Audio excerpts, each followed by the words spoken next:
Bismillahirrahmanirrahim. Alhamdulillahi Rabbil Alamin. Wassalatu wassalamu ala Rasulillah wa ala alihi wa sahbihi ajma'in, amma ba'd. Assalamualaikum warahmatullahi wabarakatuh.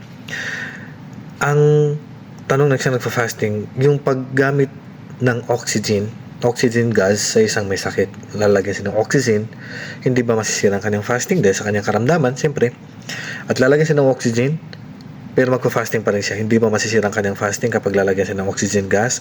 Hindi po masisira ang kanyang fasting, at sinagot na po ng mga huling mga scholar natin ang bagay na to, na ang hangin na to na kung saan humihingad yan ang may karamdaman ay hindi po yan katumbas ng pagkain at inumin.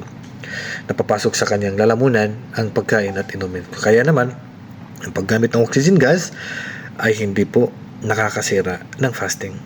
Naway ilayo natin ng Allah sa anumang karamdaman sa Ramadan at sa marami pang Ramadan, nang sa ganun ay makumpleto natin ang marami pang fasting na darating sa buhay natin.